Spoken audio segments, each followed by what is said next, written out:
नमस्कार. तर आज मी एक अत्यंत महत्त्वाच्या विषयावर बोलायला आलोय. आता काय होतंय माहिती आहे का? मुंबईमध्ये सध्या अपहरणाचे प्रकार खूप वाढले. जास्त करून लहान मुलं. लक्षात ठेवा, अपहरण करणारे काय आपल्या ओळखीचे नसतात. ते दुसरे पण असतात आणि असे रागीट दिसणारे पण नसतात.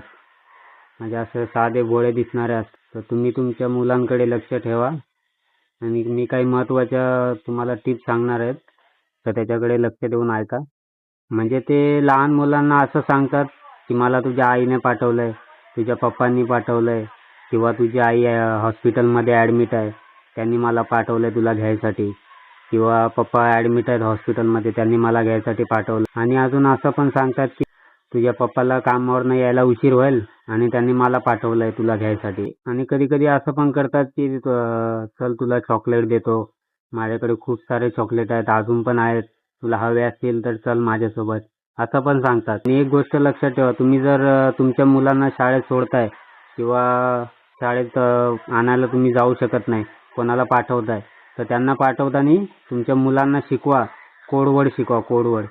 जर त्या माणसाने जर तो कोडवर्ड नाही सांगितला तर त्यांना असं ओरडायला सांगा, हे माझे बाबा नाहीत, परत मदत करा, असं ओरडायला सांगा. जेणेकरून आजूबाजूचे लोक सतर्क होतील आणि लक्ष देतील.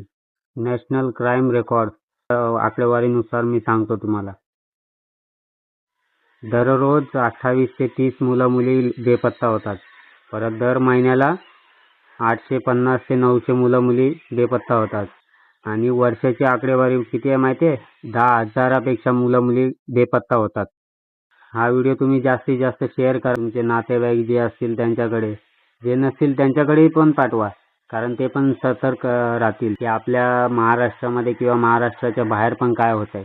कारण मी जो आकडा सांगितला ना, तो फक्त महाराष्ट्राचा आहे, महाराष्ट्राच्या बाहेरचा नाही. तर तो पण जर सर्व सांगायला गेलं तर खूप मोठा आकडा आहे. तर तुम्ही तुमच्या मुलांकडे लक्ष द्या. जय हिंद, जय महाराष्ट्र.